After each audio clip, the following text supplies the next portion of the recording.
خليني أسألك كام سؤال قبل ما نبدأ. هو الصين هتقف تتفرج على إيران كده وهي بتتضرب؟ هل بكين هتسيب استثمارات بمئات المليارات تضيع في لحظة؟ هل ممكن أمريكا تضرب إيران فتلاقي نفسها فجأة في حرب اقتصادية مع الصين؟ هو الصراع ده بين واشنطن وطهران بس، ولا احنا قدام مواجهة أكبر بكتير بس من غير إعلان رسمي؟ ولو الحرب حصلت مين اللي هيدفع الثمن؟ الجيوش ولا الشعوب ولا الاقتصاد العالمي كله؟ طيب السؤال الأخطر، هل الصين ممكن تضرب من غير ما تطلق صاروخ واحد؟ الحلقة دي مش عن حرب تقليدية، دي عن حسابات تكلفة وردع وتوازنات قوة. كل التفاصيل دي هجاوبك عليها وهنشرحها نقطة نقطة. بس قبل ما اقولك ما تنساش تتأكد انك عامل لي فولو سبسكرايب علشان دايما هتلاقي هنا الخلاصة مع اسلام انور.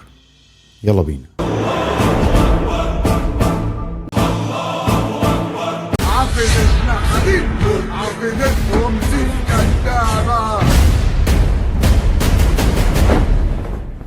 ترامب رجع لغة التهديد المباشر، خطاب حاد، سقف عالي، حديث عن منع إيران من امتلاك سلاح نووي بأي ثمن. لكن السياسة الأمريكية مش مجرد كلام، لما يرفع السقف بالشكل ده يبقى قدامه 3 خيارات: ضغط تفاوضي، ضربة محدودة، أو تصعيد واسع. المشكلة إن إيران مش لوحدها في المعادلة. خليني أرجع للسؤال الأول، هل الصين هتتفرج؟ إيران بالنسبة لبكين مش دولة بعيدة، دي جزء من مشروع ضخم اسمه الحزام والطريق، موقع استراتيجي، نفط، ممرات تجارية، وفي اتفاق طويل المدى بينهم بمئات المليارات. يعني أي ضربة كبيرة لإيران مش هتبقى مجرد ضربة عسكرية، دي ضربة لمصالح صينية مباشرة. طيب الصين هتعمل إيه؟ الصين مش هتدخل في حرب مباشرة، لكن هترفع تكلفة الحرب. طيب إزاي؟ هنا ندخل على أخطر جزء. أخطر جزء هو سلاح المعادن النادرة، ودي القنبلة الهادية. تعرف ان اغلب الصناعات العسكرية الغربية بتعتمد على معادن الصين؟ المعادن الارضية النادرة بتدخل في صناعات زي الطائرات الشبح، الصواريخ الدقيقة، انظمة الرادارات والرقائق الالكترونية، وبطاريات السيارات، وتقنيات الاتصالات. والصين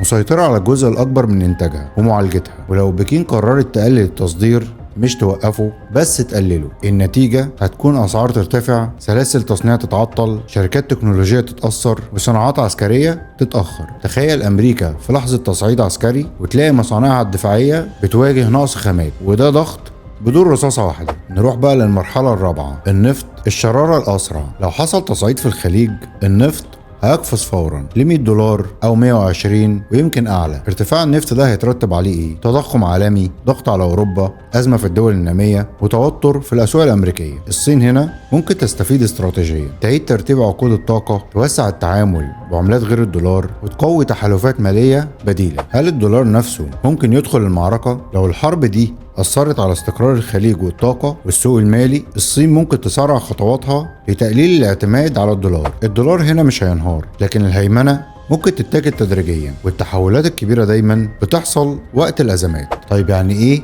رفع تكلفة الحرب؟ خلينا نبسطها مع بعض. أمريكا بتحسب الحرب مش بس عسكريا، لكن بتحسب سعر البنزين داخليا، رد فعل الأسواق، الانتخابات، التضخم، وموقف الحلفاء. لو الصين ضمنت ان اي ضربة لإيران هتفتح باب مواجهة اقتصادية اوسع، يبقى قرار الحرب هنا مش سهل. خليني اختم معاكم بسؤال، لو الصين مش هتضرب عسكريا لكن هتستخدم الاقتصاد كسلاح، تفتكروا هل ده هيمنع الحرب ولا هيخليها اخطر؟ العالم النهارده مش داخل على حرب تقليدية، العالم داخل على معركة تكلفة، والمعركة دي مش في الخليج بس، لكن في المصانع والبورصات واسعار الطاقة وسلاسل الامداد. والسؤال ليك، لو امريكا ضربت ايران يا ترى الصين هتقف تتفرج ولا هتضغط على العالم كله؟ مستني رأيكم في التعليقات. ودايما وابدا تحيا مصر، وربنا يسترها علينا في الأيام الجاية، والسلام عليكم.